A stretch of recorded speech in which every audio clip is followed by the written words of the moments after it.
সুজন ভাই আমাদের দুজনকে একই রঙের শাড়ি গিফট দিয়েছে। সেটা না পরে তুই এত সুন্দর একটা লেহেঙ্গা পরেছিস। সুজন ভাইও তো আমাকে কিচ্ছু বলল না, আরো মেসেজ করলো সময় মতো যেন এখানে এসে পৌঁছে যাই আমি। প্ল্যান চেঞ্জ করবি, আগে বলিসনি কেন? তোর মতো এত সুন্দর না হলেও একটা সুন্দর লেহেঙ্গা তো পরে আসতেই পারতাম। সরি রে, সরি দিয়ে শরবত বানিয়ে গুলিয়ে খা। ফোন করেছিলাম কতবার জানিস, বারবার সুইচ অফ বলছে। ফোন নেই। ফোন নেই মানে কি? 2 দিন পর পর তোর ফোনের কি হয় রে? সহজ কথা বুঝিস না? বললাম না ফোন নেই মানে ফোন নেই। কথায় কথায় এমন তেজ দেখাচ্ছিস কেন? দাঁড়া, সুজন ভাইকে বলছি। কোথায় সে যে বসেছে। টুসি দাঁত কিরমির করে মেরুনের দিকে তাকায়। এখন এমন কি কথা বলল সে যে এই কথায় সুজন ভাইকে খুঁজতে হবে? টুসি ভেবে পাচ্ছে না। যদিও সুজন ভাই টুসির কাছে এমন একজন ব্যক্তি যার কাছে কোনো কথা না বলে সে থাকতে পারে না, তবুও এমন এমন কিছু সিচুয়েশন জীবনে আসে, ইচ্ছে থাকা সত্ত্বেও সেই কাছের ব্যক্তিটিকে সব কথা বলা যায় না। মাঝে মাঝে নিজের সাথে হওয়া ঘটনাটো নিজের মনের থেকেও লুকানোর জন্য মুখে মস্ত বড় একটা হাসি টেনে নিয়ে ঘুরে বেড়াতে হয়। যদিও দিন শেষে যখন নিজের প্রতিচ্ছবির সামনে দাঁড়ানো হয়, তখন সব স্বচ্ছ পানির মতো করে চোখের সামনে ভেসে ওঠে। তবুও ভেতরে ভেতরে ভেঙে চুরে দুমড়ে মুচড়ে গেলেও সবার সামনে স্ট্রং দেখাতে দারুণ অভিনয়টা করে যেতে হয়। টুসি চায় না রাফির এখনকার চাওয়া সম্পর্কে কাউকে কিছু বলতে। কেউ যদি কিছু জানতে পারে, রাফির সব দোষ গুণ ধামা চাপা দিয়ে তাকেই সবাই বোঝাতে আসবে। কিন্তু টুসি আর বুঝতে চায় না। যথেষ্ট বোঝার ক্ষমতা তার আছে। বয়সে ছোট হলেও পরিস্থিতি তাকে বয়সের তুলনায় অনেক বেশি বড় করে গড়ে তুলেছে। তাছাড়া আর কত বোঝাবে সে নিজেকে? আর কিভাবেই বা বোঝাবে? এত কিছু হয়ে যাবার পর হঠাৎ এত ভালোবাসা এতদিন পর ঠিক হজম করতে পারছে না টুসি। তবুও সেই সবাই তাকেই বোঝাবে।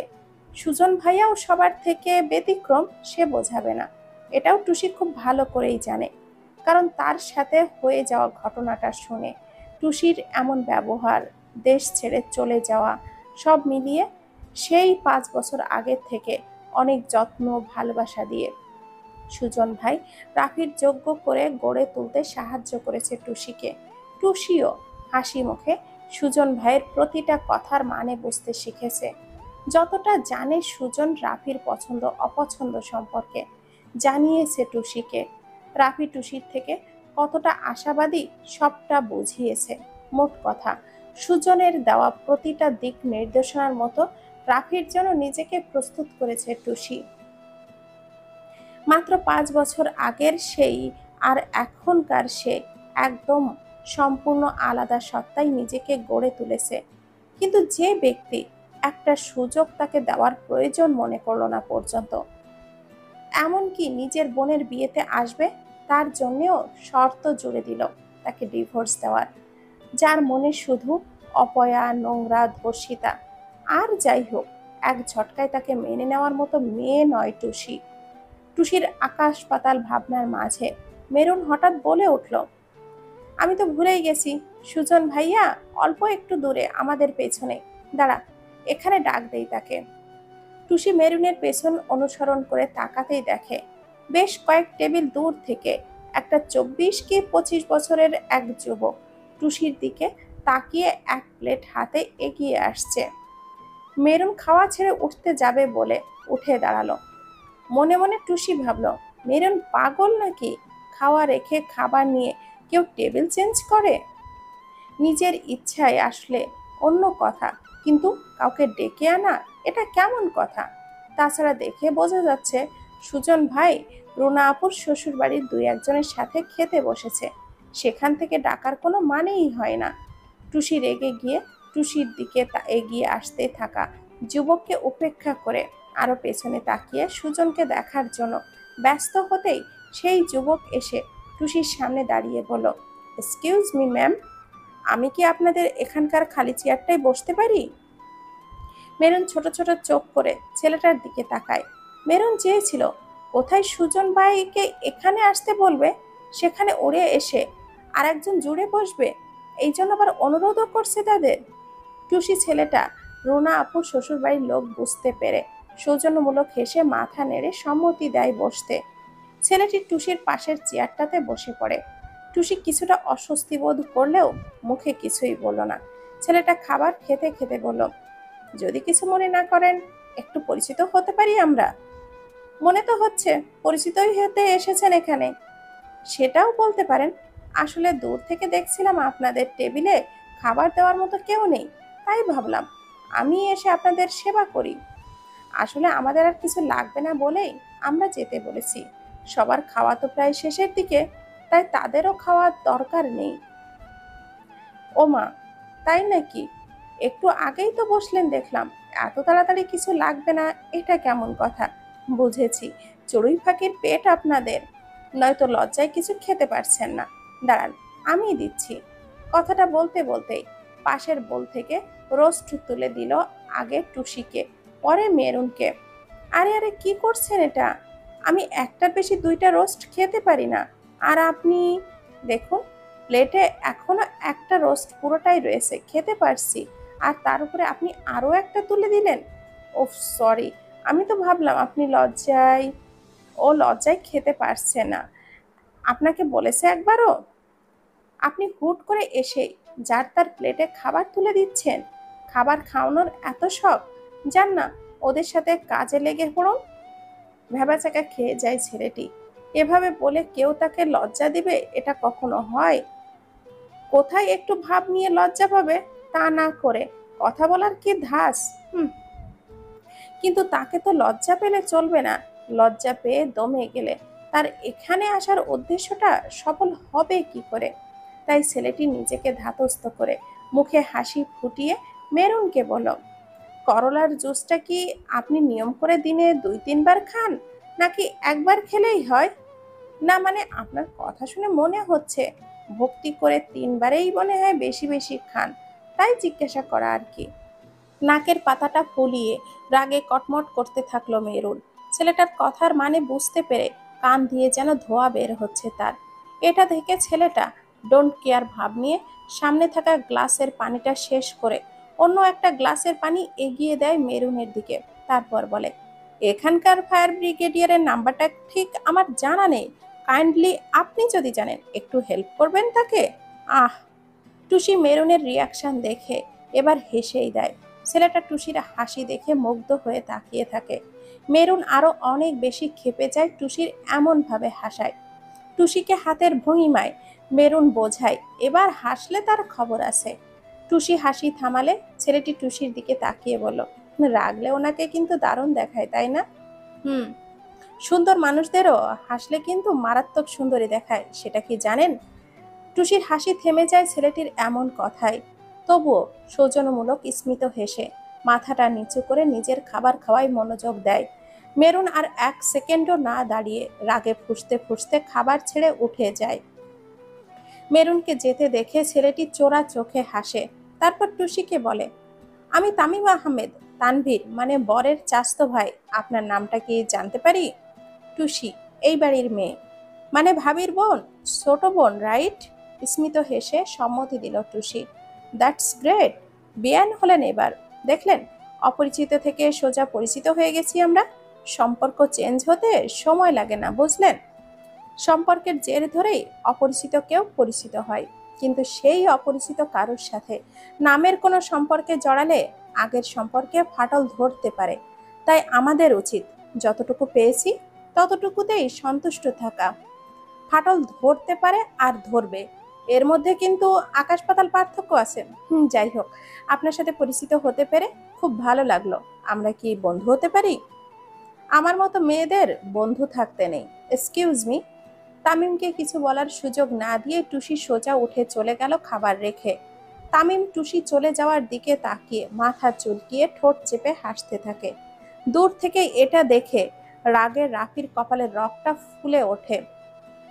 সারাদিন ব্যস্ততা, সবাইকে জেকে বসলেও ক্লান্তি নেই কারোর চোখে।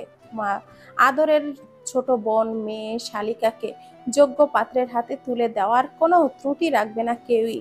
মমতা বেগম রবিকে বিয়ে দেওয়াই যতটা না কষ্ট পাননি, তার চেয়ে বেশি কষ্ট পাচ্ছেন রুনার বেলায়।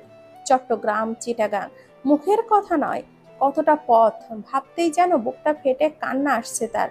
রুবি চাইলেই দিনে 10 বার আসতে পারে এই বাড়িতে, কিন্তু রুনা কি করে পারবে?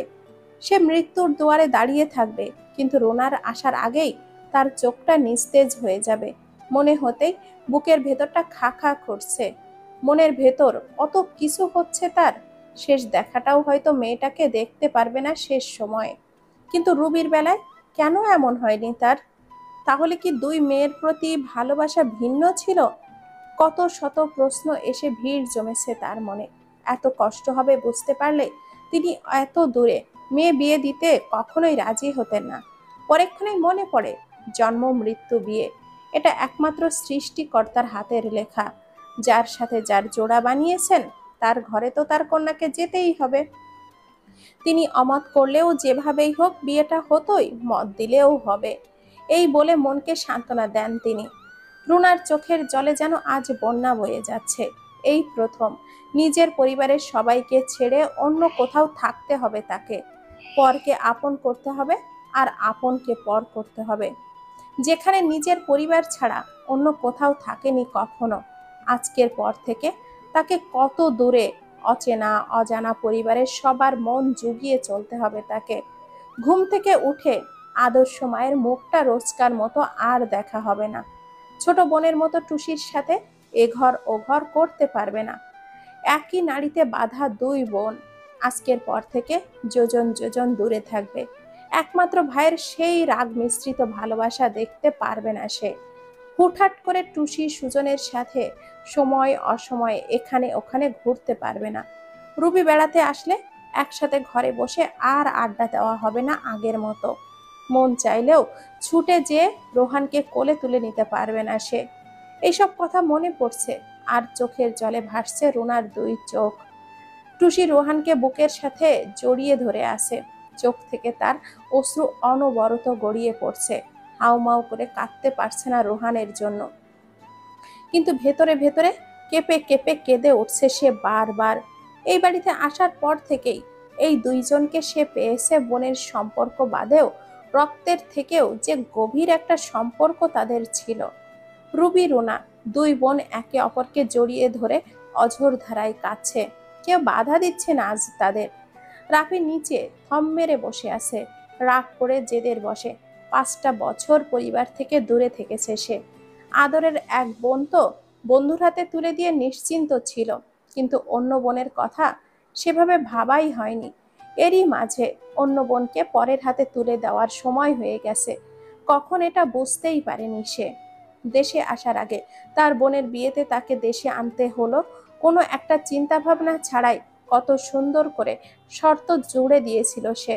সি, এটা ভেবেই নিজের মধ্যে অপরাধ বোধ কাজ করতে শুরু করলো। সুজন ওপরে যে তাড়া দিল রুনাকে বিদায়ের জন্য নিচে আসতে। মেরুন রোহানকে কোলে নিয়ে টুসি আর রুবি দুজনকে রুনা নিচে নামিয়ে নিয়ে আসে আস্তে আস্তে। রুনার অতিরিক্ত কান্না আর চিন্তার মাঝে ভয়ে জ্বর এসে যায় তার। তবুও কান্না যেন থামতেই চাইছে না। মমতা বেগম মেয়ের সামনে নিজেকে শক্ত দেখালেও মুখ আড়াল করে চোখের পানি মুছে নিচ্ছে বারবার। জনি গেটের কাছে বরের সাথে দাঁড়িয়ে আছে রুনা আসার অপেক্ষায়। বিয়ের শেষ বিদায়ের সময় এক ঝাঁক কান্নায় ভেঙে পড়ল মমতা বেগম সহ রুবি, রুনা, টুসি, মেরুন সহ সুজনও। মমতা বেগম আর নিজেকে শক্ত করে ধরে রাখতে পারল না। রুনাকে বুকে জড়িয়ে কেঁদেই দিল সবার সামনে শেষ পর্যন্ত। তানভীর হাতে রুনার হাতটা তুলে দিয়ে তিনি আর 1 সেকেন্ডও দাঁড়ালেন না সেখানে, ছুটে চলে গেলেন বাড়ির ভেতরে। রুনা টুসি রুবিকে জড়িয়ে ধরে কাঁদতে কাঁদতে যখন বেশ দূরে রাফির দিকে চোখ গেল, টুসি রুবিকে ছেড়ে দিয়ে এক ছুটে ভাইয়ের বুকে ঝাঁপিয়ে পড়ে হাউমাউ করে কাঁদতে শুরু করলো রুনা। রাফির চোখ অসম্ভব লাল হয়ে আছে, ক্ষণে ক্ষণে নাক টানছে সে। বোঝাই যাচ্ছে বোনের বিদায়ে কতটা কাতর হয়ে পড়েছে সে। মুখে কিছুই বলতে পারছে না। জনি এসে রাফির কাঁধে হাত রাখলে রাফি নিজেকে সংযত করে রুনাকে বুকের সাথে চেপে ধরে রেখে আস্তে আস্তে বরের কাছে এগিয়ে আসে। টুসি ভিড়ের মাঝে কিছুটা পিছিয়ে আসে। হঠাৎই টুসির পেছন থেকে কানের কাছে ফিস ফিস করে কেউ বলল, এরপর এইভাবে কিন্তু আপনার বিদায় হবার পালা। চোখের জল একটু বাঁচিয়ে রাখুন তখনকার জন্য। রেডি থাকবেন বিয়ান সাহেবা, খুব শীঘ্রই আপনার সাথে আমার দেখা হচ্ছে কিন্তু। টুসি আচমকা ভয়ে পেছনে তাকিয়ে উক্ত কথাগুলো কে বলছে দেখতে তাকাতেই দেখে তামিম নামের সেই ছেলেটা টুসির দিকে কেমন দৃষ্টিতে যেন তাকিয়ে আছে। চোখে মুখে বিরক্ত নিয়ে টুসি সেখান থেকে সরে আসলো, কিন্তু ছেলেটাকে বুঝতে দিল না টুসি তার প্রতি কতটা বিরক্ত প্রকাশ করতে চাইছে। গত 2 দিন আগে রুনার বিদায় হলো, কিন্তু এই 2 দিনে এই বাড়ির পরিবেশটা একদমই অন্যরকম হয়ে গেছে। মমতা বেগম সারাদিন ঘরে বসে থাকে। রুনার বিদায়ের পর বেঁচে থাকার জন্য যতটুকু প্রয়োজন ঠিক ততটুকুই খাবার খাচ্ছেন মাত্র। তার একটা মাত্রই কথা, গলায় দিয়ে খাবার নামছে না তার। রুবি আর একটুও ভালো লাগছে না এই বাড়িতে থাকতে। আজ 2 দিন মায়ের কাছে পড়ে রয়েছে এক প্রকার। জনি রুবিকে কিছুদিন থাকতে বলেছে এই বাড়িতে, তাই সেও যায়নি আর। সুজনের পরিবারের সদস্যরা সবাই চলে গেছে বিয়ের শেষে। রাফি বারবার নিচে এসে মমতা বেগম আর রুবিকে দেখে যাচ্ছে। টুসি এই 2 দিন পুরো সংসারের সব কাজ নিজের হাতে করে যাচ্ছে। হঠাৎ করেই রুনার বিয়ের 3য় দিন রাতে টুসি প্রচন্ড অসুস্থ হয়ে পড়ে। মাত্রাতিরিক্ত পেটে ব্যথা আর বমি একদম ঘায়েল করে ফেলে তাকে। কোনো মতে রাতের কাজটা শেষ করে রুমে এসে পেট 2 হাত দিয়ে চেপে ধরে কাঁদতে থাকে সে। রাফি গত 2 দিন ধরে এক প্রকার একা একাই থেকেছে, টুসির কাছে আসেনি একবারও। হঠাৎ কি মনে করে যেন টুসির রুমে আসতেই বুঝতে পারে রাফি টুসির ওয়াশরুমে বমি করছে। বিছানার ওপরে প্যাডের প্যাকেট রাখা, বুঝতে বাকি থাকে না রাফির টুসির পিরিয়ড টাইম চলছে, তাই এই অসুস্থতা। তাছাড়া সুজন সেদিন বলেছিল টুসির পিরিয়ড টাইমে টুসির তীব্র পেটে ব্যথায় এবং বমিও হয়, আর টুসি তাতে ছটফট করে। ওয়াশরুমের ভেতর থেকে আওয়াজ আসছে, টুসির বমিং টিংয়ের আওয়াজ। ভীষণ কষ্ট হচ্ছে তার। রাফির বুকটা ধক করে উঠল টুসির জন্য। দ্রুত রাফি নিচে এসে কিচেনে যে হট ওয়াটার ব্যাগটা পানি ফুটিয়ে তাতে ভরে সোজা টুসির রুমে আসে। টুসি সোজা হয়ে শুয়ে চোখটা বন্ধ করে 2 হাতে পেটটা খামচে ধরে ব্যথায় ছটফট করছে। রুনার কথাটা ভীষণ মনে পড়ছে টুসির। এমন ব্যথায় সে যখন ছটফট করত, রুনা তাকে পানি গরম করে এনে স্যাক দিত, বলতো যেন করে ব্যথাটা কম হয়। বমিংয়ের জন্য মাথায় হাত বুলিয়ে দিত ঘুমানোর জন্য। টুসির মনে হতো রুনার এমন ভালোবাসার কাছে এই ব্যথাটা কিছুই না। কিন্তু আজ রুনা আপু নেই, তাই ব্যথাটাও এত তীব্র মনে হচ্ছে যা সহ্য ক্ষমতার বাইরে। নিচে নেমে এসে নিজে পানি গরম করে নিবে সেই শক্তিটুকুও যেন সঞ্চার করতে পারছে না সে। চোখের কার্নিশ বেয়ে 2 ফোঁটা অশ্রু গড়িয়ে পড়ল টুসির। হঠাৎ টুসি পেটে গরম কিছুর স্পর্শ পেয়ে চোখ মেলে তাকায়। রাফিকে দেখে এক ঝটকায় উঠে যেতেই রাফি টুসির 2 হাতের বাজুটা ধরে থামিয়ে দেয়। টুসি রাফির হাত নিজের হাত থেকে সরানোর জন্য চেষ্টা করলে রাফি আরো শক্ত করে টুসির হাতের বাজু চেপে ধরে। টুসি নিজের হাত ছাড়ানোর চেষ্টা কমিয়ে দিতেই রাফি বলল, তোমার রেস্ট নেওয়ার প্রয়োজন এখন, তাহলে উঠে বসছো কেন? আমি এসেছি তো তাই। টুসি স্থির হয়ে গেল রাফির এমন আদর মাখা কণ্ঠে নিজেকে ছাড়ানোর থেকে। মাথা নিচু করে পা গুটিয়ে বসলো টুসি। খুব কাঁদতে ইচ্ছে করছে টুসির এখন, কিন্তু এই মানুষটার সামনে সে কিছুতেই কাঁদবে না। তার ঠোঁট চেপে ভেতরের কান্নাটা দমিয়ে রেখে টুসি হাঁটুর ওপরে মাথা গুজে দিল।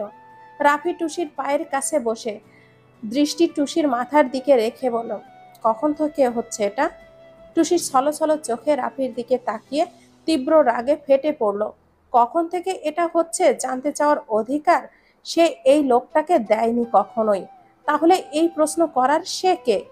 টুসির এমন রাগ দেখে রাফি স্মিত হেসে বলল, খুব কষ্ট হচ্ছে তাই না? এই ব্যাগটা পেটের উপরে রাখো, দেখবে আরাম পাবে।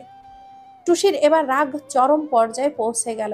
কষ্ট হচ্ছে, হ্যাঁ কষ্ট হচ্ছে, কিন্তু এর থেকে 4 গুণ কষ্ট যখন তাকে দিয়েছিল তখন তো একবারও তার মনে আসেনি টুসির কষ্ট হয়েছে কিনা। তাহলে এখন কেন ভালোবাসা দেখাতে আসছে? এই ভালোবাসা তার চায় না, আর না চাই এই লোকটার সাথে কোনো কথা বলতে। তাই টুসি পা দুটি নিচে নামিয়ে উঠতে যাবে, অমনি রাফির গা ভরে বমি করে দেয়। রাফি এক হাতে টুসির, অন্য হাতে টুসির মাথাটা চেপে ধরে রাখে। একটু স্বাভাবিক হতে রাফি টুসিকে বেডের পেছনের বোর্ডের সাথে হেলান দিয়ে বসায়, চোখটা বন্ধ করে। টুসি ক্লান্ত মাথা পেছনে এলিয়ে দিয়ে ঘন ঘন শ্বাস নিতে থাকে। টুসি রাফি দ্রুত নিজের শার্টের বোতামটা খুলে ওয়াশরুমে যায়, হাত প্যান্টের ওপর পড়ে থাকা তরল অংশ ধুয়ে বালতি ভরে পানি এনে যত দ্রুত সম্ভব টুসিকে পরিষ্কার করে দেয়। তারপর হট ওয়াটার ব্যাগটা টুসির পেটের উপরে রেখে ময়লাটা পরিষ্কার করে ধুয়ে নিল। নিজের রুমে এসে রাফি কাপড় চেঞ্জ করে আবারও টুসির রুমে এসে টুসিকে সোজা করে শুইয়ে দিয়ে মাথায় হাত বোলাতে লাগলো। প্রচন্ড রাগ হবার পরও টুসি রাফিকে কিছু বলতে পারল না। গরমে স্পর্শ পেয়ে একটু ভালো লাগছে টুসির, কিন্তু নড়াচড়া করলেই আবারও বমি হতে পারে, এটা বুঝতে পেরে চোখ দুটো বন্ধ করে স্থির হয়ে রইল। টুসির চোখের পানি দেখে রাফি বিচলিত হয়ে বলল, এভাবে চোখের পানি ঝরিয়ে কেঁদো না প্লিজ, মাথা ব্যথা শুরু হবে। আর এমন হয়েছে, তারপরও কেন সারাটা দিন এত পরিশ্রম করতে গেলে? রেস্ট করলে তো আর এতটা কষ্ট হতো না। তাছাড়া তোমার শরীর খারাপ, সেটা তো বলবে মমকে বা রুবিকে, তারা নিশ্চয় জানে তোমার পিরিয়ড টাইমে এমনটা হয়। তাহলে শুধু শুধু এতটা কষ্ট কেন করতে গেলে? টুসি শক্ত করে চোখ বন্ধ করে দাঁতে দাঁত চেপে রাফির কথাগুলো শুনল। কতগুলো কথা শোনাতে মন চাইছে রাফিকে টুসির। টুসির চোখের পানি যে তার জন্যই ঝরতে ঝরতে শুকিয়ে গেছে প্রায়। তখন কোথায় ছিল সে? 2 দিনের শারীরিক পরিশ্রম দেখলো, কিন্তু গত 5টা বছরের মানসিক পরিশ্রম বুঝতে পারলো না। আর কতদিন কাউকে বলবে এমন কথা, তাও আবার এমন একটা পরিস্থিতিতে যেখানে সবাই প্রিয় মানুষকে দূরে পাঠিয়ে দিয়ে মনের ব্যথায় কাতর হয়ে আছে। যদিও কেউ জানতে পারলে তার যত্নের ত্রুটি রাখবে না এমন অবস্থাতে, তবুও। তাছাড়া এই বাড়ির মেয়ে নয় সে, যে ইচ্ছে হলো আর সব কষ্টটাকে প্রাধান্য দিয়ে সে হাত পা গুটিয়ে বসে থাকলো। এই বাড়ির প্রতিটা মানুষের ওপর তার একটা দায়িত্ব আছে, কর্তব্য আছে। কষ্টের দিনে যারা তাকে খুব যত্ন করে সামলে নিয়েছিল, তাদের এমন কষ্টের সময় তার হাজারটা কষ্টের মাঝেও তাদেরকে সামলানোর ক্ষমতা তাকে অর্জন করতে হবে। সবচেয়ে বড় কথা, রাফির মতো স্বার্থপর নয় সে, যে কষ্ট পাচ্ছে বলে নিজের আপন মানুষদের কথা না ভেবে দূরে চলে যেয়ে নিজের সুখটা খুঁজে নেবে। খুব কড়াভাবে কথাগুলো বলতে চাইলেও মুখ থেকে একটি কথাও বের করলো না টুসি। রাফি টুসিকে এইভাবে চুপ করে থাকতে দেখে বুঝতে পারলো টুসির প্রচন্ড কষ্ট হচ্ছে। তাই বলল, একটু অপেক্ষা করো, আমি এক্ষুনি শুধু রাতের জন্য মেডিসিন নিয়ে দিচ্ছি, কাল সকালে আগে ডক্টরের কাছে নিয়ে যাব তোমায়। কোনো প্রয়োজন নেই। প্রয়োজন নেই মানে? কতটা কষ্ট পাচ্ছ তুমি, আর বলছো মেডিসিনের দরকার নেই? সিম্প্যাথি দেখাতে এসেছেন? আমি কষ্ট পাচ্ছি, তাতে আপনার কি? এবার ভীষণ রাগ হলো রাফির। মেয়েটা কেন এত অবুঝ? সে কষ্ট পাচ্ছে, তার কষ্টে যে রাফির হৃদয়ে রক্তক্ষরণ হচ্ছে, সে কি বুঝতে পারে না একটুও? সিম্প্যাথি দেখানোর কি হলো এখানে? এতক্ষণ ধরে বকবক করে যাচ্ছে তার সাথে, আর এটি একটি কথারও উত্তর দিচ্ছে না। এখন যখন বলছে সোজা সিম্প্যাথি দেখাচ্ছে, বলে দিল। টুসির ওপর বেশ চটে গিয়ে উঠে দাঁড়িয়ে রেগে সামনে থাকা বালতিতে একটা লাথি মেরে বলল, আর কত বলবো? বউ হও তুমি আমার, তোমার কষ্ট দেখলে আমার কষ্ট হয়, কেন বুঝতে পারছো না? ভয়ে চমকে উঠল টুসি, তারপর নিজেও রেগে উঠে বসে বলল, কিসের বউ আমি আপনার? বউয়ের প্রতি আজ পর্যন্ত কোন দায়িত্ব পালন করেছেন আপনি? কষ্ট, যন্ত্রণা, অবহেলা, অবজ্ঞা কোনোটা করতে তো বাদ রাখেননি।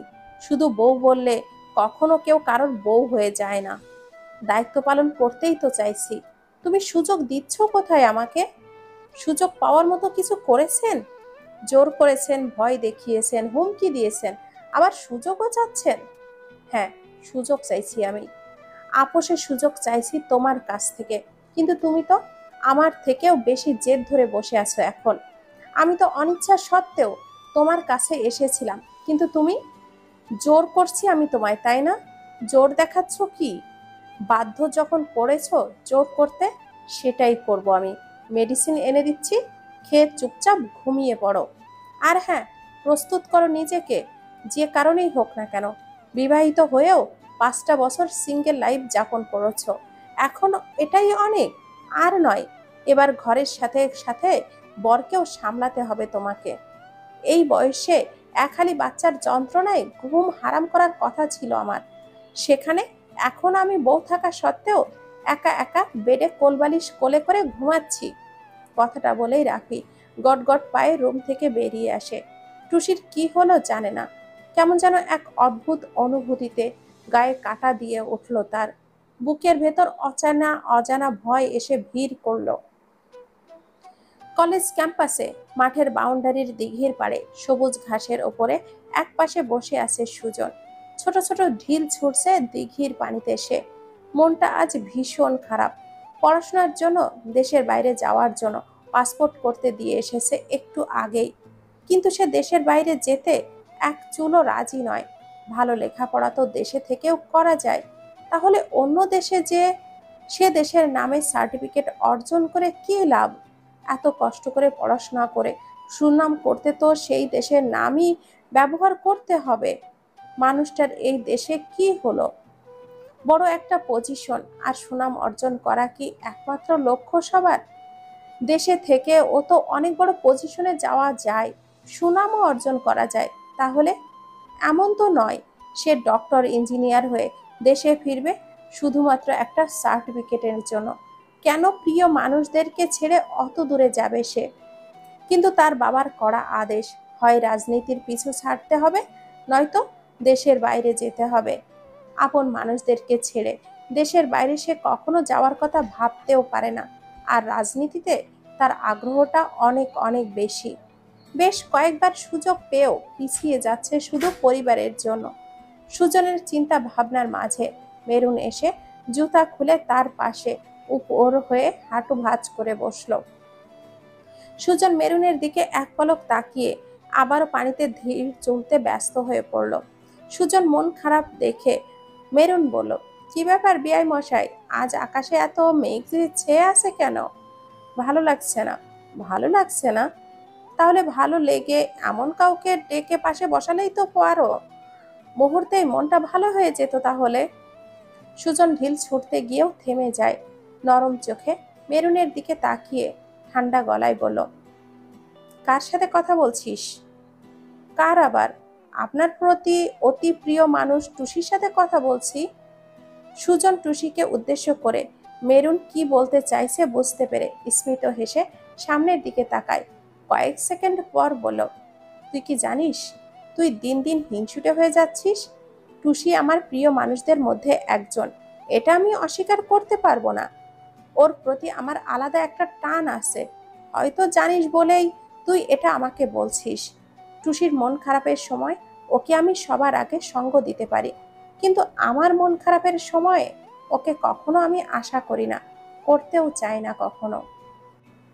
কেন চান না? চাইলে তো আর দোষের কিছু নেই, অধিকার আছে আপনার। হাঁটু নামিয়ে আসন পেতে বস, মাথায় বিলি কেটে দে আমার। মাথা ধরেছে খুব। মেরুন চোখের কোণাটা মুছে আসন পেতে বসে। সুজন মেরুনের কোলে মাথা রেখে মেরুনের দিকে তাকায়। মেরুন দিঘির জলে তাকিয়ে থেকেই সুজনের মাথায় হাত বুলিয়ে ধীরে ধীরে চুল টানতে থাকে। এটা দেখে সুজন বলল, পেতনির মতো মুখ করে বসে আছিস কেন? মুখের বুলি কি ফুরিয়ে গেছে আজ? পেতনিকে তো আর বিশ্ব সুন্দরী দেখায় না, পেতনিকে তো পেতনির মতোই লাগবে, এটাই তো স্বাভাবিক। আর সব সময় বকবক করতে ইচ্ছেও হয় না। আমিও তো রক্ত মাংসে গড়া একটা মানুষ। কি হয়েছে, মন খারাপ তোর আজ? এভাবে কথা বলছিস? আমার মন খারাপ আপনার চোখে পড়ে সুজন ভাই? খেয়াল করেছেন কখনো আমার চোখের দিকে তাকিয়ে? আপনি যতটা টুসিকে ভালোবাসেন ঠিক ততটা হয়তো আমি বাসি না, তবে আমিও ওকে অনেক ভালোবাসি। একটা জিনিস আমি লক্ষ্য করেছি, আমার থেকে আপনি টুসিকে বেশি প্রাধান্য দেন। এতে আমার কতটা খারাপ লাগে বুঝতে পারেন আপনি? তোকে ডাকলাম আমার মন ভালো করতে, উল্টো তোর মন ভালো করার দায়িত্ব আমার উপরেই ফেলছিস।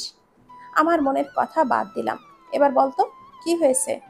টুসিকে আমার গলার কাটা করে রেখেছেন কেন আপনি? রাফি ভাইয়া দেশে ফিরেছে, এবার তাকে তারটা বুঝিয়ে দিন।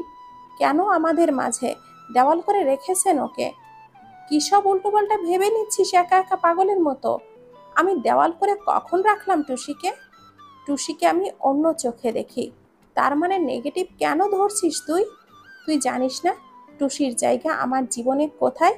মানছি ওর ক্ষেত্রে চিন্তা ভাবনা আমার সবার উপরে, তাই বলে তুই নেগেটিভ কেন কিছু ভাবছিস? তাহলে টুসিকে কেন রাফি ভাইয়ার হাতে তুলে দিচ্ছেন না? সংসার করুক না ওরা। তোর মাথার স্ক্রু ঢিলা হয়ে গেছে রে গাধি। টুসিকে ভাইয়ের হাতে তুলে দেওয়ার আমি কে? ওরা হাজবেন্ড ওয়াইফ, ওদের মাঝে মান অভিমানের পাহাড় জমেছে, সেটা ওরা নিজেরাই চেষ্টা করে ভাঙবে। এখানে আমি শুভাকাঙ্ক্ষী হয়ে টুসিকে শুধু সাপোর্ট করছি। তাছাড়া টুসি কেমন প্রকৃতির মেয়ে তুই খুব ভালো করেই জানিস। ওর কাছে আত্মসম্মানটা সবার আগে এখন। আপনি ওর লাইফ থেকে সরে আসুন। আমি শিওর আপনি ওর লাইফ থেকে সরে আসলে ও রাফি ভাইয়াকে নিয়ে ভাবতে বাধ্য হবে। ও আমাকে ভাইয়ের চোখে দেখে। আর তুই কি মেন করছিস এখানে? বাসা থেকে ছেলে পক্ষ আসবে কাল আমাকে দেখতে, এর জন্যই মন খারাপ? আগে বলবি তো। কি করব আমি? মায়ের সাথে কথা বলেছি আমি তোর বিষয়ে। আমা বলল একটা জবের ব্যবস্থা না করলে কি বলে বিয়ের প্রস্তাব নিয়ে যাবে তোদের বাসায়। কি বললেন আপনি? 3 মাস সময় চেয়েছি, একটা জব পেলেই বিয়ের প্রস্তাব পাঠাবো আগে। বাবা দেশের বাইরে পাঠাতে চাইছে। আম্মা বাবাকে বলেছে 3 মাসে জব না পেলে বিয়ে করিয়ে তারপর দেশের বাইরে পাঠাবে আমাকে, নয়তো বাইরে যেতে দিবেন না তিনি আমাকে। বাসায় কি বলবো আমি?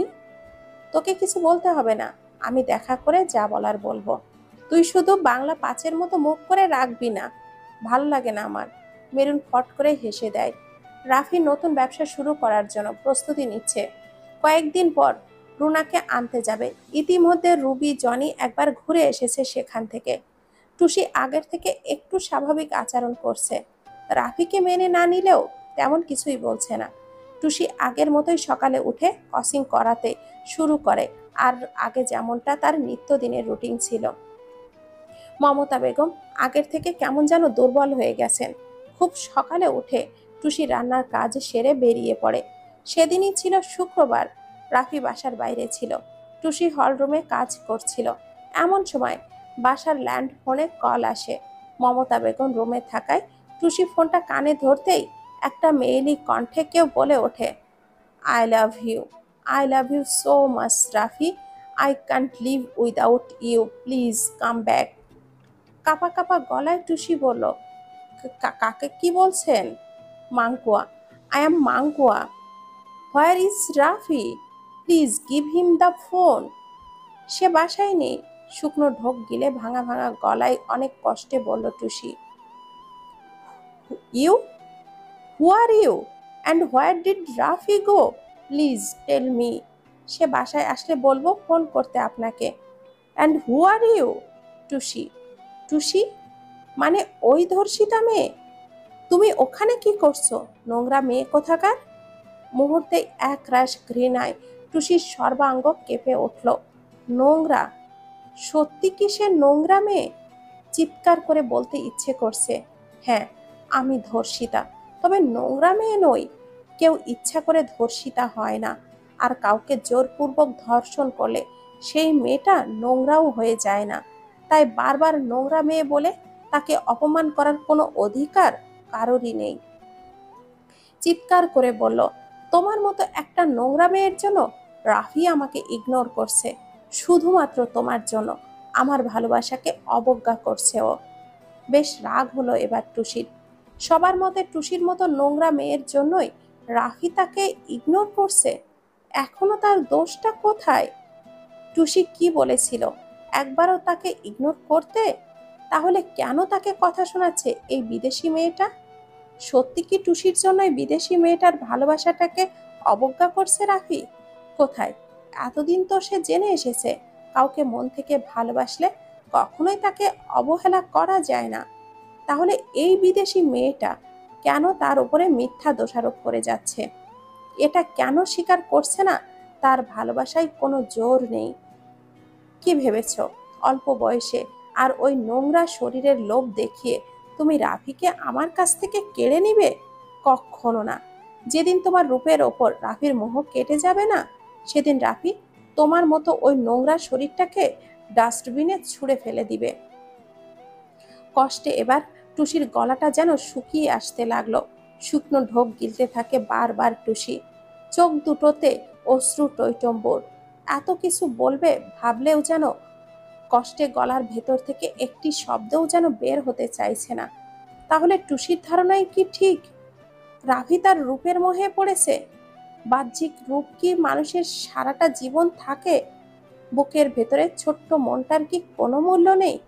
কোথায়? সে তো কখনো রূপ দেখে কোনো মানুষকে বিবেচনা করেনি। তাহলে তার জীবনে কেন এমন একটা মানুষ এলো যার কোনো ধৈর্য শক্তি নেই? একটু একটু করে নিজের হাতে সে ভালোবাসা গড়তে জানে, যার কাছে পরিপূর্ণতা আর বাহ্যিক রূপ সৌন্দর্য সব কিছু, সে কেন তার জীবন সঙ্গী হলো? তাহলে কি মানুষ চিনতে ভুল হয়েছে তার? রাফি ভুল করেছে এখন মোহে পড়ে। সঠিক ভুলের পার্থক্য করতে পারছে না হয়তো সে। যখন সঠিক ভুলটা বুঝতে পারবে, তখন রাফি অনুতপ্ত হয়ে শেষ পর্যন্ত আমার কাছেই ফিরে আসবে। কিন্তু তুমি তিলে তিলে মরবে তখন টুসি। ঘন ঘন শ্বাস ফেলে টুসি কিছু বলতে যাবে, তখনই মমতা বেগম পেছন থেকে এসে টুসির কাঁধে হাত রাখে। চমকে টুসি পেছনে তাকিয়ে মমতা বেগমকে দেখে দুই চোখে জল ছেড়ে দেয়। মমতা বেগম টুসির এমন হাবভাব দেখে নরম সুরে বলল, কখন থেকে পানি চাচ্ছিলাম, তুমি হয়তো খেয়ালই করনি। এমন বিচলিত দেখাচ্ছে কেন তোমাকে? কি হয়েছে? কার সাথে কথা বলছো টুসি? টুসি কোনো শব্দ ব্যয় করলো না। ফোনটা মমতা বেগমের হাতে ধরিয়ে দিয়ে ওড়নাটার কোনা মুখে গুজে এক ছুটে সিঁড়িতে উপরে নিজের রুমে এসে দরজাটা বন্ধ করে উবু হয়ে বালিশ জড়িয়ে ধরে কাঁদতে লাগলো। অতীত কি কোনোদিনও তার পিছু ছাড়বে না? সবাই কি চোখে আঙ্গুল দিয়ে তাকে দেখিয়ে বলবে সে নোংরা মেয়ে? রাত ৯টা ৩০ মিনিট। সারাটা দিন পর রাফি এইমাত্র বাসায় ফিরল। কাল খুব সকালে তাকে ঢাকার বাইরে যেতে হবে একটা জরুরি কাজে। আজ গোটা কয়েকটা দিন কেটে গেছে এই কাজটার পেছনে দৌড়ঝাঁপ করতে করতে। একা এই কাজটা কখনো সম্ভব হতো না যদি জনি রাফিকে এতটা সাপোর্ট না করত। সৃষ্টিকর্তার কাছে খুব করে প্রার্থনা করেছে রাফি, ভালোই ভালোই যেন কাজটা হয়ে যায়। রাফির দীর্ঘ বিশ্বাস, টুসির অভিমানের পাহাড় এবার একটু হলেও ভাঙবে। আরও একটু কাজ বাকি, শুধু সময়ের অপেক্ষা মাত্র। ফোনে জনির সাথে কথা বলতে বলতে রাফি হলরুমে বসে এদিকে ওদিকে তাকালো টুসিকে দেখার জন্য। কিন্তু কোথাও টুসিকে দেখতে না পেয়ে কিছুটা আপসেট হয়। খুব সকালে বের হওয়ায় টুসির সাথে দেখা করে যেতে পারেনি রাফি। এখন বিষয়টা খুব পোড়াচ্ছে তাকে। একটু সময় নিয়ে কেন বাচ্চা বোটার মুখ দেখতে গেল না সে? সেই চাপা কষ্টে নিজের ওপরই বেশ রাগ হলো তার। কিন্তু কি করে দেখা করত? এত আনন্দে উল্লাসিত আর তাড়াহুড়োর মাঝে বের হয়েছিল যে তা বলার বাইরে। ফোনটা কেটে রাফি উঠে দাঁড়াতেই মমতা বেগম এসে দাঁড়ায় রাফির সামনে। মাকে এইভাবে দাঁড়িয়ে থাকতে দেখে রাফি মমতা বেগমকে আনন্দে বুকে জড়িয়ে ধরে বলল, মম, এবার হয়তো আমার অপেক্ষার অবসান ঘটতে চলেছে। আমার দীর্ঘ বিশ্বাস শুধু টুসি একা নয়, টুসির সাথে সাথে তুমিও সারপ্রাইজড হয়ে যাবে। জানতে চাও না মম, কি সেই সারপ্রাইজড? রাফির চোখে চোখ রেখে তাকিয়ে থাকে মমতা বেগম। ছেলের এই খুশিতে সে খুশি থাকবে নাকি কষ্ট পাবে বুঝতে পারছেন না তিনি। টুসি কোথায় মম? ওকে তো দেখছি না। ওপরে, তাই না? জানতাম আমি। এখনো খাওনি নিশ্চয়। তুমি সব রেডি করো, আমি ফ্রেশ হয়ে আসছি mom. Just a few minutes. Rafi সিঁড়ি বেয়ে উপরে উঠে আগে টুসির রুমে যাবে। এমন সময় মমতা বেগম রাফিকে পেছন থেকে ডাক দিলেন। রাফি পেছনে তাকিয়ে ফিরে এসে মমতা বেগমের সামনে দাঁড়িয়ে বলল, কিছু কি বলবে মম? তোমার থেকে আমার কিছু জানার আছে রাফি। বলো, কি জানতে চাও মম? মাংকুয়া কে? মুহূর্তে রাফির মুখ থেকে হাসি সরে যায়।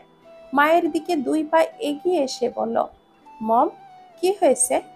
আমি শুধু কিছু প্রশ্নের উত্তর জানতে চাইছি রাফি, এর চেয়ে বেশি কিছু নয়।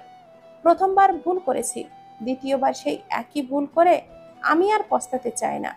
আমার দীর্ঘ বিশ্বাস তুমি আমার থেকে কিছু লুকাবে না। অস্ট্রেলিয়ায় আমরা একই ফ্ল্যাটে থাকতাম মম। মেয়েটা জাপানিজ, কিন্তু পুরো পরিবার সহ অস্ট্রেলিয়াতেই থাকে। কি সম্পর্ক তোমার সাথে তার?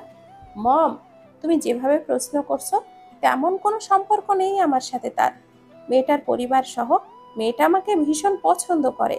ওর পরিবার অনেকবার আমাকে মাঙ্কুয়ার সাথে বিয়ের প্রস্তাব দিয়েছে। আমি রাজি হইনি এতদিন। মেয়েটা আমার অনেক কেয়ার করত। এটা দেখে একটু খারাপ লাগতো আমার।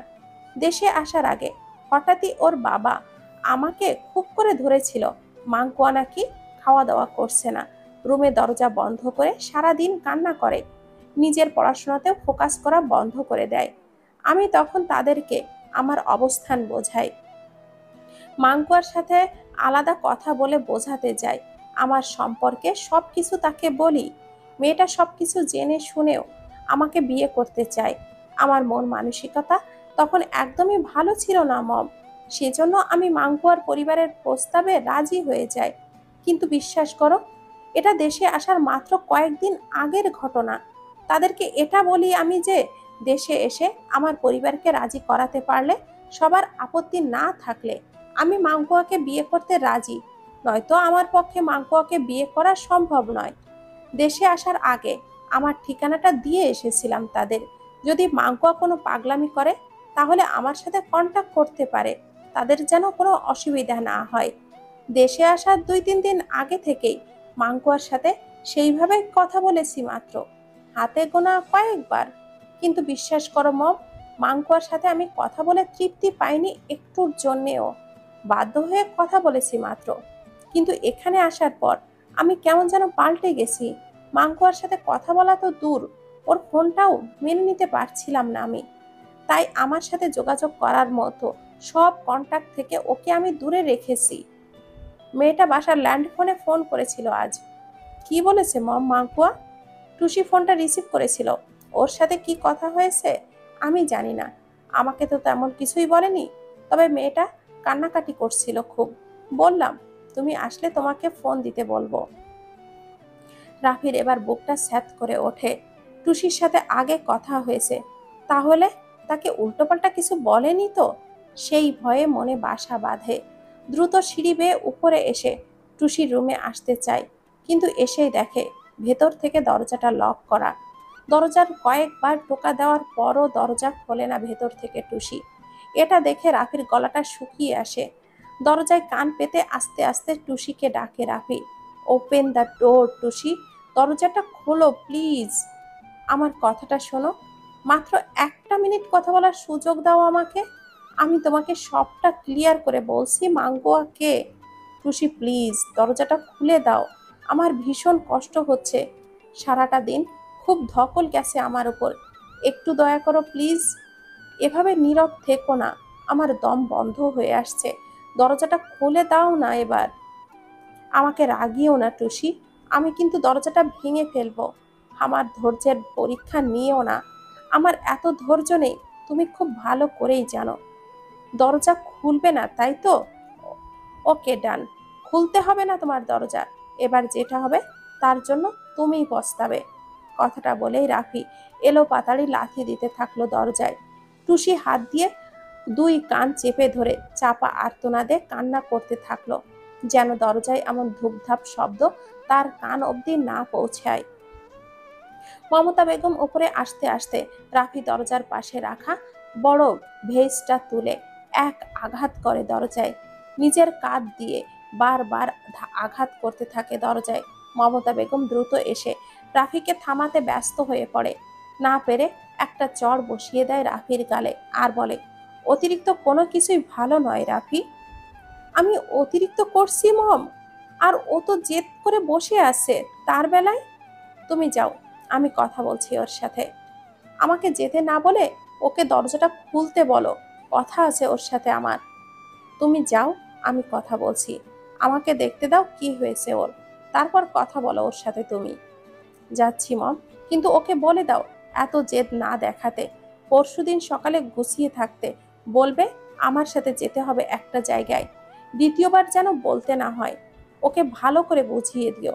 অতিরিক্ত কিছু করতে চাইছি না আমি, ও যেন আমাকে বাধ্য না করে। সকালে উঠে টুসি রোজকার মতো কাজ শেষ করে ক্রসিং করাতে চলে যায়। সারাটা রাত রাফি না ঘুমিয়ে ছাদে বসে স্মোক করেছে। শেষ রাতে রুমে এসে শোয়ায়। সারাটা রাজ্যের ঘুম যেন জেঁকে বসেছে তার দুই চোখে। সকাল হলেও ঘুম ভাঙেনি তার। টুসি ক্রসিংয়ে কাল একটা ছোটখাটো একটা অনুষ্ঠানের আয়োজন করা হয়েছে।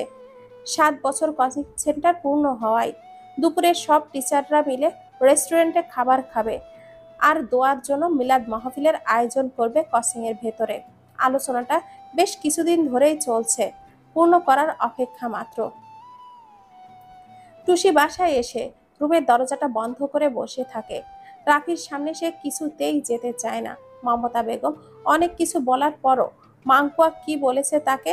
সে কিছুই বলেনি। রাফি ঠান্ডা মাথায় গোটা একটা দিন পার করলো। পরের দিন অপেক্ষায়। অভ্যাস মতো রোজকার তুলনায় টুসি আজ সময়ের আরো আগেই কোচিংয়ে চলে যায়। অনুষ্ঠান বলে কথা, প্রথমে কোচিং শেষ করাবে, পরে সবাই মিলে হালকা পাতলা ডেকোরেশন করে মিলাদের অনুষ্ঠিত হবে। সব বাচ্চাদের একটু বিনোদন আর একটু নাস্তার ব্যবস্থাও করেছে। সব শেষে প্রায় 11 জন শিক্ষক শিক্ষিকা মিলে ভালো একটা রেস্টুরেন্টে দুপুরে লাঞ্চ করতে যাবে।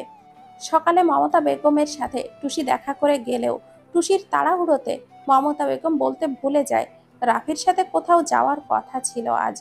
অবশ্য কিছুটা তারও গাফিলতি ছিল, সেই বিষয়টিতে তেমন একটা গুরুত্ব দেয়নি সে। মেয়েটার যা মনের অবস্থা, এই অবস্থায় রাফির সাথে বাইরে পাঠানো মানে কিছু বিপদের আশঙ্কা। তাও তার রকচটা ছেলে রাফির সাথে একা একা পাঠানো তো জাস্ট অসম্ভব। রাফি সকাল থেকে ফুরফুরা মনে আছে। সকাল 9টা বাজে, এখনো পর্যন্ত রুম থেকে বের হয়নি সে। একবারে নতুন লুকে বের হয়ে সবাইকে চমকে দেবে আজ। ফ্রেশ হয়ে সুন্দর করে একটা পাঞ্জাবি পরে মিররের সামনে দাঁড়িয়ে হাত দিয়ে চুল ব্রাশ করে নেয় রাফি। ঠোঁটে অমায়িক হাসি তার। বোতাম লাগিয়ে পাঞ্জাবির কলারটা ঠিক করে হাতে ঘড়ি পড়তে পড়তে সামনের মিররের দিকে তাকায়। এই পাঞ্জাবিটাতে নাকি তাকে অনেক ইয়াং মনে হচ্ছিল। বন্ধু মহলের সবাই বলেছিল গতকাল শপিং করার সময়। বিষয়টা দারুণভাবে মনে গেঁথে নিয়েছিল সে। বাচ্চা বউটার পাশে এটা পড়ে গেলে মন্দ হবে না। সঠিক বোঝা না গেলেও গুনে গুনে 15 থেকে 16 বছরের বড় তার অবুঝ অভিমানী বউটার থেকে সে। ভাবতেই প্রাণ খুলে হাসতে মন চাইল রাফির। আগে বউটা শুধু বরবর করলেও রাগ অভিমানের পাহাড় ভাঙার পর অবুঝ বউটা তাকে যে বুড়ো বর বলেই ডাকবে এটা সে নিশ্চিত। তাছাড়া বউ জামাই ভাবটা আনাও তো আবশ্যক সেই পরিবেশের জন্য। আজ তাদের বিয়ের 6 বছর পূর্ণ হলো। বিষয়টা কারোর মাথায় নেই, থাকবেই বা কি করে? এই বিয়েটা তো কোনো দিন সে মেনেই নেয়নি। কি বাজে পরিস্থিতি তৈরি হয়েছিল বারবার, চেয়েও না চেয়ে, জেদ আর রাগের বশে। এর জন্য সম্পূর্ণ দায়ী অবশ্য এখন মনে হচ্ছে সেই। বিয়ের এই 6 বছর পর মনে হচ্ছে সে মস্ত বড় একটা ভুল করে জীবন থেকে 6টা বছর নষ্ট করেছে অস্ট্রেলিয়ায় যে। একটু ধৈর্য ধরলে হয়তোবা পরিবেশটা একদম অন্যরকম হতো আজ। ফোঁস করে একটা দম ছাড়ে রাফি। মনে মনে বলল, কোনো ব্যাপার না, সৃষ্টিকর্তা যা করে ভালোর জন্যই করে। 5 বছর সে দেশে থাকলে হয়তো জেদের বশে সে ভয়ঙ্কর কিছু করে বসতো টুসির সাথে। তখন সারাটা জীবন আফসোস করতে হতো তাকে। এমন অনুভূতি আর ভালোবাসার সন্ধান এহ জীবনে হয়তো পেত না, যদি না দূরত্ব আসতো তাদের মাঝে। তাছাড়া সে দূরে না গেলে টুসির পরিবর্তনটা রাফির মনের মতো হতো না কোনোদিনও। সুতরাং এর থেকে 5টা বছর দূরে থাকাটা তাদের জন্য বেস্ট গোল্ডেন টাইম ছিল নিজেদের বদলানোর। রাফি একটু ঘুরে নিজেকে দেখে নেয় সবকিছু ঠিকঠাক পরিপাটি আছে কিনা। মিষ্টি একটা হাসি দিয়ে বেডের কাছে বোর্ডের ওপর থেকে পার্স আর বাইকের চাবিটা নিয়ে পকেটে ঢুকিয়ে আবারও মিররের সামনে একবার নিজেকে দেখে নেয়। তারপর দরজা খুলে সোজা টুসির রুমে নক করে। 2বার নক করার পর বুঝতে পারে ভেতরে কেউ নেই। ওপর থেকে নিচে তাকিয়ে টুসিকে খুঁজতে থাকে রাফি, কিন্তু নিচেও নেই টুসি। তাই নিচে এসে হাঁক ছেড়ে ডাক দেয়, মম, মম। মমতা বেগম হাত মুছতে মুছতে কিচেন থেকে বেরিয়ে আসে। রাফিকে এমন সাজে দেখে তিনিও অনেক অবাক হয়ে যায়। রাফির বিয়ের দিনও চেষ্টা করে পাঞ্জাবি পরাতে পারেননি তিনি। তারপর তো 5টা বছর বিদেশে কাটিয়ে এলো ছেলেটা। আজ হঠাৎ এইভাবে এমন পরিপাটি লোকে অবাকই হয়ে দেখলেন তাকে। বুকের ভেতরে ধক করে উঠল কিছুটা। ছেলেটা বড্ড আশা করে নিজেকে এইভাবে সাজিয়েছে বুঝতে পারে, কিন্তু তিনি কি করে বলবেন ছেলেকে যে ক্ষতটাতে মলম না লাগিয়ে ভালোবেসে স্পর্শ করলেও তা কষ্ট দেয়। মমতা বেগম অবাক হচ্ছেন। মুখ দেখে বুঝতে পেরে রাফি স্মিত হেসে বলল, টুসি কোথায় মম? এই সময় যেখানে থাকে সেইখানে কসিংয়ে গেছে। মুখের হাসি সরিয়ে চরম বিরক্ত নিয়ে অবাক হয়ে তাকায় মায়ের দিকে রাফি। যেন মায়ের এই স্বাভাবিক উত্তরটা আজ অন্তত সে আশা করেনি। বিস্ময় কাটিয়ে মমতা বেগমকে রাফি প্রশ্ন করে, কসিংয়ে গেছে মানে? আজ না আমার সাথে এক জায়গায় যাওয়ার কথা ছিল ওর? তুমি বলনি ওকে? তুমি না বললেও তো ওর মনে রাখার কথা। তাছাড়া আমি কথাটা আসতে বলিনি, এতটাই জোরে বলেছি ভেতর থেকে ওর শুনতে পাওয়ার কথা। তবুও ধেই ধেই করে নাচতে নাচতে চলে গেল। ভুলটা তোমার রাফি। তুমি কিন্তু এক্স্যাক্টলি সঠিকভাবে বলনি তুমি কোথায় নিয়ে যেতে চাইছো তাকে। আমাকেও বিষয়টা ক্লিয়ার করে বলনি, সেজন্য বিষয়টাও আমিও গুরুত্ব দেইনি। মম, তুমি আমার সিরিয়াস কথাটা এতটা অগ্রাহ্য কি করে করতে পারলে?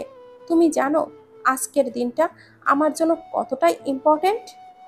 কথাটা বলেই রাফি রেগে গিয়ে বসলো ডিভানে। মস্তিষ্কে কেউ যেন আগুন ধরিয়ে দিয়েছে তার এমন একটা অনুভূতি হচ্ছে। চোখটা বন্ধ করে ডিভানের পেছনের দিকে মাথাটা এলিয়ে দিয়ে বসলো। রাগ করবে তো করবে কার উপরে? মমের উপরে, নাকি টুসির উপর, নাকি নিজের উপর? কেন গতকাল একবার বিষয়টা স্মরণ করিয়ে দেয়নি সে টুসিকে? মমতা বেগম ছেলের মনের অবস্থা জানতেই কথা ঘুরিয়ে বলল, নাস্তা করে নাও।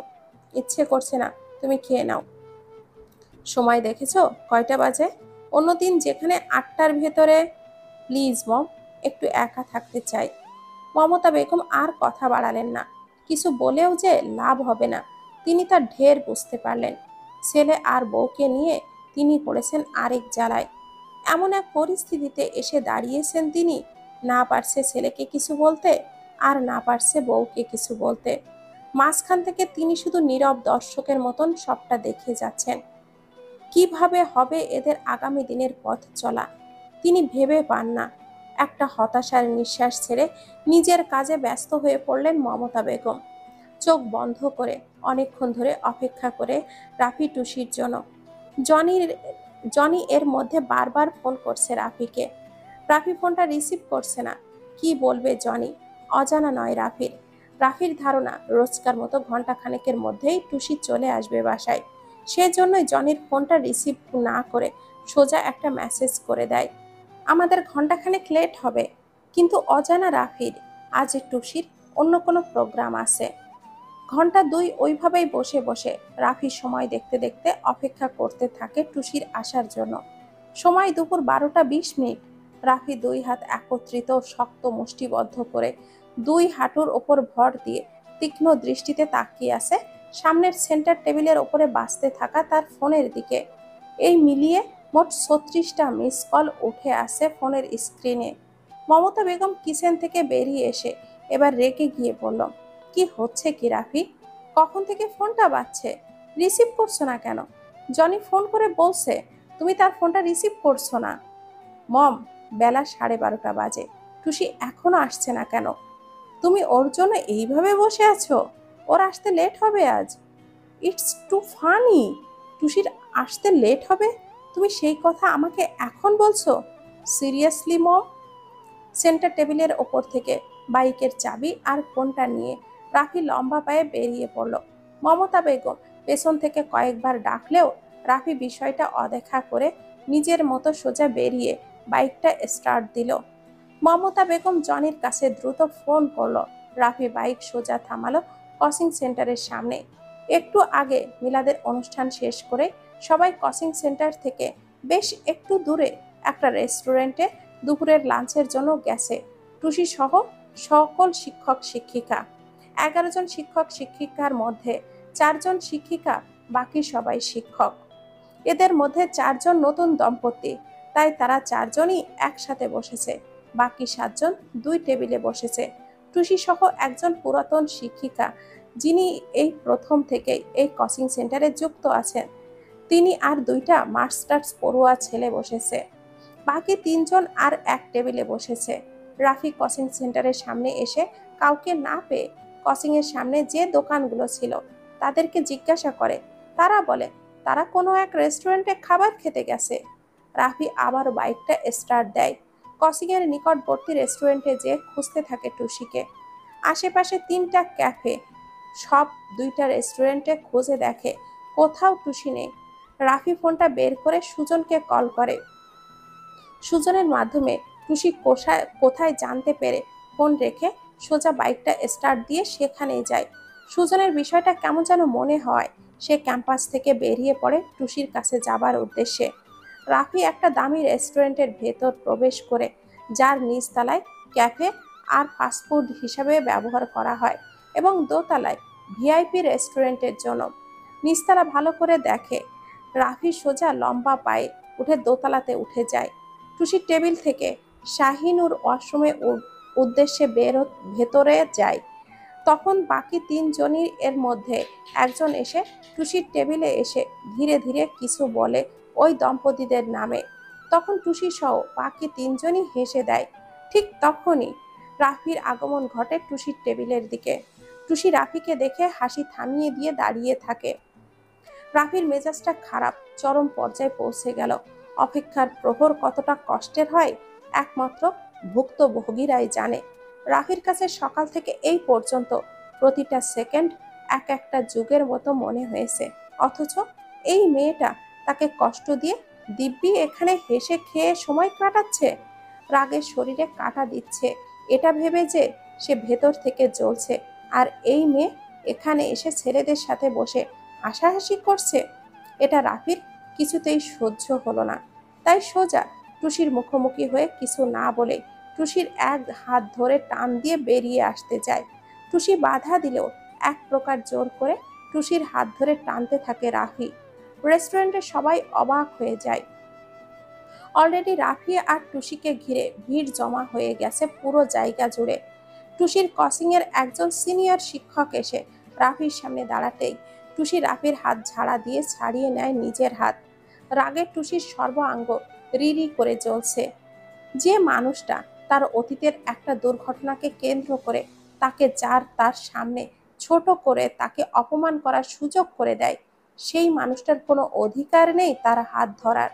যে মানুষটা তাকে নোংরা বলে ঘৃণা করত, সেই মানুষটা অন্য কারোর চোখেও তাকে ঘৃণা বানিয়ে ঘৃণিত করেছে, সেই মানুষটার কোনো অধিকার নেই তার উপরে এতটা অধিকার ফলানোর।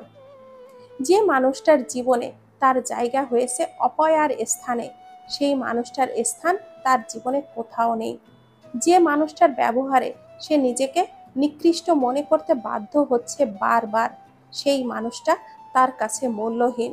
সবাই বলে পাপীকে নয় পাপকে ঘৃণা করো, অথচ যে মানুষটা পাপীকে ঘৃণা করছে পাপকে নয়, তার মতো জ্ঞানহীন মানুষকে সেও ঘৃণা করে। ঘৃণা করে ততটাই যতটা ঘৃণা ওই দানব আকৃতির ধর্ষণকারীদেরকে করে এসেছে এতটা দিন। সিনিয়র শিক্ষক চড়া গলায় বলল, এসব কোন ধরনের অসভ্যতম? দেখে তো ভদ্রঘরের শিক্ষিত ছেলেই মনে হচ্ছে। এভাবে জনসম্মুখে মেয়েদের টানা হেঁচড়া করছেন, লজ্জা করছে না? এই শিক্ষা পেয়েছেন পরিবার থেকে? রাফি তীব্র রাগে ফেটে পড়ল। চারিদিক থেকে একবার চোখ ঘুরিয়ে নিয়ে টুসির দিকে তীক্ষ্ণ দৃষ্টিতে তাকালো। রাগে হাত পা কাঁপছে রাফির। সিনিয়র শিক্ষক রাফির এমন ব্যবহার দেখে বলল, ভদ্রলোকের মুখোশ পরে জনসম্মুখে মেয়েদের উত্ত্যক্ত করে পার পেয়ে যাবে? আইন এত সস্তা নয় এখন। নিশ্চয়ই পরিবারের ধারায় এই সবগুলো যে ভদ্র সে যে কিভাবে ঘুরে বেড়াতে পারে জনসম্মুখে। রাফি লোকটির হাত ধরে বলল, কলার ছাড়ুন। পালিয়ে যাওয়ার জন্য? এত সহজ না। পুলিশকে ডেকে কোমরে দড়ি বেঁধে শ্বশুর বাড়ি পাঠাবো। অচেনা অজানা একটা মেয়ের গায়ে হাত দেওয়া ঘুচিয়ে দেব আজ। সবাই সিনিয়র, লোকটার কথার সাথে তাল মেলায়।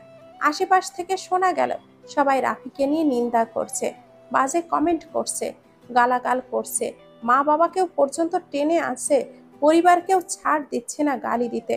এটা দেখে রাফি দুই হাত দিয়ে সিনিয়র লোকটিকে হাত ঝাড়া দিয়ে নিজের কলারটা ছাড়িয়ে নিয়ে সিনিয়র লোকটির কলার চেপে ধরে বলল, অচেনা অজানা কোনো মেয়ের গায়ে আমি হাত দেইনি। যার হাত ধরেছি সে আমার বিবাহিতা স্ত্রী, বউ হয় আমার, বুঝেছেন? গুনে গুনে 6টা বছর পেরিয়ে গেছে আমাদের সংসার জীবনের। সো পুলিশের ভয় দেখিয়ে লাভ নেই। আর আমার পরিবারকে নিয়ে বাজে মন্তব্য করা বন্ধ করুন। হাহা। টুসি ম্যাম আপনার স্ত্রী হয়? Nice jokes. একটা অবিবাহিত মেয়েকে চোখের পলকে বিবাহিত বানিয়ে দিলেন, তাও আবার 6 বছরের সংসার জীবনের। পাগল মনে হয় আপনাদের সবাইকে? হ্যাঁ, বিবাহিত আর অবিবাহিত, তাও আবার 6 বছর সাংসারিক মেয়েদেরকে দেখলে বোঝা যায় না যে সে বিবাহিত কি অবিবাহিত? এদের তফাৎ। পাবলিকের হাতে মার খাওয়ার ভয়ে বানিয়ে বানিয়ে গল্প বলবে আর আমরা সবাই বিশ্বাস করব তাই মনে হয়? এই, ওনার বয়স কত বলুন তো? 6 বছর আগে কি বাল্যবিবাহ হয়েছে ওনার? জিজ্ঞাসা করুন তাকে, সত্যিটা সেই বলুক। দাঁড়িয়ে থাকা সবার মাঝে শোরগোল শুরু হয়ে গেল। লোকটি রাফির কাছ থেকে নিজেকে ছাড়িয়ে নিয়ে টুসিকে বলল, টুসি ম্যাম, কি বলছেন উনি? আপনার বাল্যবিবাহ হয়েছিল? চেনেন আপনি তাকে? টুসি শক্ত গলায় সোজা সাপটা উত্তর দিল, না, চিনি না আমি এই লোকটাকে। মিথ্যা বলছেন তিনি, আমার কখনো বাল্যবিবাহ হয়নি। ভিড় ঠেলে জনি এসে এই মাত্র দাঁড়িয়েছে সেখানে। টুসির কথা শুনে জনি থমকে যায়। এগিয়ে আসতেই রাফি মুহূর্তে ফ্রিজড হয়ে গেল। চারিদিকে রাফির মাথার ওপর থেকে ভো ভো করে ঘুরতে থাকলো।